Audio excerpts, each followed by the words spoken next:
इन्फोसिस के संस्थापक नारायण मूर्ति ने कुछ समय पहले कहा था कि कर्मचारियों को सप्ताह में 70 घंटे काम करना चाहिए, अर्थात प्रतिदिन 10 घंटे और कोई साप्ताहिक अवकाश नहीं। तब इस वक्तव्य पर काफी विवाद हुआ था। उनसे प्रेरणा लेकर एल&टी के चेयरमैन एस.एन. सुब्रमण्यन कुछ और आगे बढ़ गए और सलाह दे डाली कि कर्मचारियों को घर में बैठकर बीवी को घूरने के बजाय सप्ताह में 90 घंटे कार्यालय में बिताना चाहिए। नारायण मूर्ति हो या एस.एन. सुब्रमण्यन, वो क्या सोचते हैं और उनकी सोच का असर हम सामान्य लोगों पर कैसे पड़ता है, इसे एक उदाहरण से समझते हैं। जीएसटी जमा करने का पोर्टल 10 दिन से काम नहीं कर रहा। केंद्र सरकार को इसकी अंतिम तिथि 2 दिन बढ़ानी पड़ी। जीएसटी पोर्टल को नारायण मूर्ति की कंपनी इन्फोसिस ने डेवलप किया है। इस पोर्टल की सहायता से भारत के व्यापारी और उद्योगपति प्रति माह केंद्र सरकार को लगभग 2 लाख करोड़ रुपए टैक्स जमा कराते हैं। ये वो पैसा होता है जिससे जन कल्याण और विकास की योजनाएं चलती हैं और सरकार के अन्य खर्चे पूरे किए जाते हैं। वर्ष 2017 में जीएसटी व्यवस्था आरंभ होने के बाद से ही इन्फोसिस का पोर्टल अखिल भारतीय सिरदर्द बना हुआ है। पहले लगा था कि शुरुआती समस्याएं हैं, धीरे धीरे सब ठीक हो जाएगा, लेकिन बीमारी आज भी जस की तस है। पांचजन्य पत्रिका ने वर्ष 2021 में इस बारे में एक कवर स्टोरी छापी थी। इसमें प्रश्न उठाया गया था कि कैसे भारत की अर्थव्यवस्था से जुड़ी सारी प्रमुख वेबसाइट्स और सॉफ्टवेयर इन्फोसिस के हाथ में है और इन सभी की स्थिति खराब है।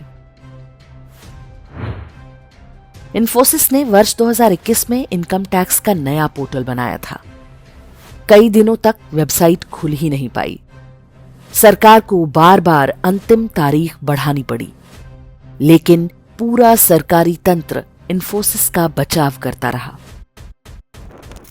आयकर और जीएसटी यानी प्रत्यक्ष और अप्रत्यक्ष दोनों प्रकार के टैक्स का पूरा तंत्र इन्फोसिस के हाथ में, और कंपनी ने दोनों के साथ जो किया वो आपको पता ही होगा।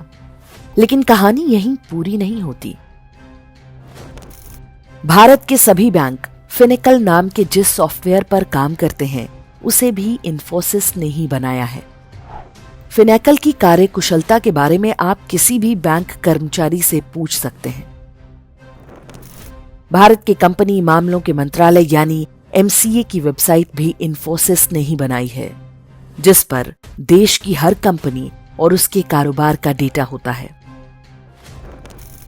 वेबसाइट्स जब कई दिनों तक काम नहीं करेगी और सर्वर ठप पड़ा रहेगा तो कर्मचारियों को 70 और 90 घंटे तक काम तो करना ही पड़ेगा।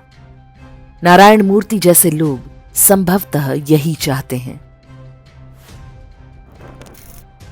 इन्फोसिस भारत की प्रमुख सॉफ्टवेयर कंपनी है, लेकिन ये कहां तक उचित है कि देश के पूरे टैक्स, बैंकिंग और कंपनियों का डेटा एक ही कंपनी को सौंप दिया जाए। नारायण मूर्ति का इतिहास भी बहुत ही संदिग्ध रहा है। वो अमेरिकी डीप स्टेट से जुड़े फोर्ड फाउंडेशन के ट्रस्टी रह चुके हैं। नारायण मूर्ति बड़े गर्व से बताते हैं कि वे वामपंथ से प्रभावित रहे हैं। इन्फोसिस कंपनी की नीतियों और विज्ञापनों में उनकी वोक वामपंथी विचारधारा स्पष्ट झलकती है। इस बारे में हमारे वीडियो का लिंक यूट्यूब के डिस्क्रिप्शन में दिया गया है, उसे अवश्य देखें। नारायण मूर्ति कांग्रेस, वामपंथ और उसके पूरे तंत्र को परम प्रिय हैं। जब भी सरकारी कामों में इन्फोसिस की कार्यकुशलता की बात होती है, पूरा कांग्रेसी तंत्र उनके बचाव में खड़ा हो जाता है। दूसरी ओर नारायण मूर्ति की पत्नी सुधा मूर्ति भाजपा और संघ को साधने का काम करती हैं। भाजपा ने उन्हें राज्यसभा पहुंचा दिया। नारायण मूर्ति भी समय समय पर प्रधानमंत्री नरेंद्र मोदी की प्रशंसा करते रहते हैं। ऐसे जताते हैं मानो भारत के विकास के लिए वे बहुत चिंतित हों, लेकिन उनकी कंपनी ऐसे काम करती है जिससे जनता को परेशानी हो और अंततः सरकार की छवि खराब हो। जीएसटी पोर्टल इसका सबसे स्पष्ट उदाहरण है। ऐसा लगता है कि इन्फोसिस चाहती है कि सरकार के प्रति जन सामान्य का भरोसा टूटे और देश में आर्थिक अराजकता की स्थिति पैदा हो। हम नहीं जानते कि इन्फोसिस और नारायण मूर्ति ऐसा जानबूझकर कर रहे हैं या अनजाने में, किंतु इतनी बड़ी कंपनी यदि राष्ट्रीय महत्व की सेवाओं को ठीक से नहीं दे पा रही है तो फिर क्या समझा जाए। इन्फोसिस के पास अमेरिका और यूरोप के देशों के भी कई ठेके हैं। उन देशों में उसके काम की गुणवत्ता ठीक क्यों हो जाती है? विदेशों में सरकारी ठेकों में लापरवाही पर कड़ा आर्थिक दंड भी लगता है, लेकिन जीएसटी और इनकम टैक्स जैसे पोर्टल के साथ खिलवाड़ के बावजूद इन्फोसिस पर कभी कोई फाइन नहीं लगा। भारतीय कंपनियों को बढ़ावा देना आवश्यक है, लेकिन ध्यान रहना चाहिए कि कोई कंपनी इस नीति का दुरुपयोग करके भारत के हितों को चोट ना पहुंचाने पाए। जीएसटी और इनकम टैक्स फाइलिंग में आ रही समस्याएं हों या भारत के करोड़ों करदाताओं के डेटा चोरी का संदेह, भारत सरकार को जनता को आश्वस्त करना चाहिए। अमेरिकी डीप स्टेट के किसी एजेंट पर आंख मूंद कर विश्वास करना कहीं आत्मघाती ना हो जाए।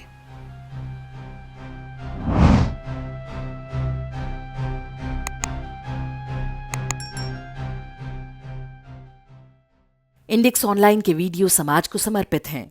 आप इनको डाउनलोड करके जैसे चाहे वैसे प्रयोग कर सकते हैं। चाहे तो आप हमारे टेलीग्राम चैनल से जुड़ सकते हैं।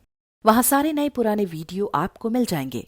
हमारे सोशल मीडिया लिंक हर वीडियो के डिस्क्रिप्शन में होते हैं। हमारा एकमात्र उद्देश्य हिंदू समाज को जागृत और एकजुट करना है। इसमें सहभागी बने। धन्यवाद।